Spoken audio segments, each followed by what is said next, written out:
दशक reform, perform, transform कर रहा है, लेकिन अब हमें और नई ताकत से जुड़ना है।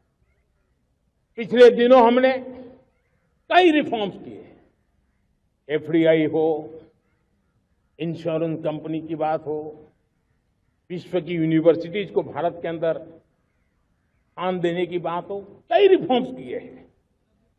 40,000 से ज्यादा अनावश्यक कंप्लायंसेस को हमने खत्म किया है। इतना ही नहीं, 1500 से अधिक पुराने कानून जो बाबा आदम के जमाने के थे, उन सबको हमने खत्म कर दिया है। हमने दर्जनों कानूनों को सरल करने के लिए संसद में जाकर के जनता के हितों को सर्वोपरि रख करके बदलाव किए हैं। इस बार भी हो हल्ला के बीच लोगों तक बात पहुंची नहीं होगी, लेकिन एक बहुत बड़ा रिफॉर्म इनकम टैक्स एक्ट में हुआ है।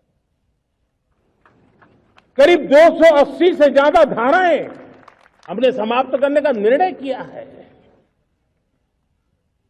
और साथियों, सिर्फ आर्थिक मोर्चे पर ही रिफॉर्म नहीं, हमने नागरिक के जीवन को भी आसान बनाने के लिए रिफॉर्म किए। इनकम टैक्स रिफंड की बात हो, रिफॉर्म का परिणाम है। फेसलेस असेसमेंट की बात हो, रिफॉर्म का परिणाम है। 12 लाख तक आज इनकम टैक्स से मुक्ति दे देना, देश का जो भविष्य बनाने में उत्सुक है, ऐसा मेरा मध्यम वर्ग का परिवार आज खुला नहीं समा रहा है। कभी किसी ने सोचा नहीं था कि 12 लाख रुपए तक का इनकम टैक्स पर जीरो कर दिया जाएगा। आज कर लिया है। जब देश का सामर्थ्य बढ़ता है तो देशवासियों को लाभ मिलता है।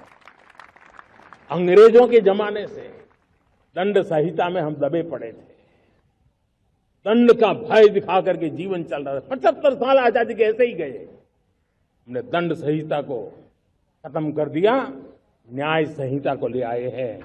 न्याय संहिता में भारत के नागरिक के प्रति विश्वास का भाव है, भारत के नागरिक के अंदर अपनेपन का भाव है, संवेदनशीलताओं से भरा हुआ है। हमने रिफॉर्म की यात्रा को तेज करने के लिए बीड़ा उठाया। हम बहुत तेजी से आगे बढ़ना चाहते हैं। मैं चाहता हूं देशवासियों, देश के लिए कर रहा हूं, मैं मेरे लिए नहीं कर रहा हूं, किसी का बुरा करने के लिए नहीं कर रहा हूं। मेरे राजनीतिक दल पर प्रतिस्पर्धी साथी भी देश की उज्जवल भविष्य के लिए आगे आए, हमारा साथ दे। स्ट्रक्चरल रिफॉर्म्स की बात हो, रेगुलेटरी रिफॉर्म्स की बात हो, पॉलिसी रिफॉर्म की चर्चा हो, प्रोसेस रिफॉर्म की चर्चा हो, प्रोसीड्यूरल रिफॉर्म्स करने की जरूरत हो, हर प्रकार के रिफॉर्म्स ये आज हमने मकसद बना करके चले।